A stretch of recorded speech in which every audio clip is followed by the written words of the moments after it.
Welcome back to another interesting tutorial about smart TV. And in today's video, I will show you on how to add new Wi-Fi or internet to your smart TV. Let me show you how. The very first thing you want to do is to go ahead and make sure you navigate to settings. On getting to settings, click on OK. Then here you go. Next thing you want to do is to go ahead and make sure you go to network and internet. Click on OK. Next thing you want to do right here is to scroll down below right here. Make sure you click on add new network right here. Once you click on add new network right here, you'll be asked to enter the Wi-Fi name right here.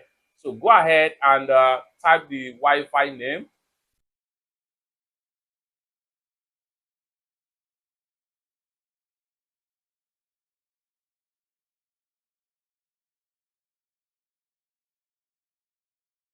Once you are done, come down below right here and proceed.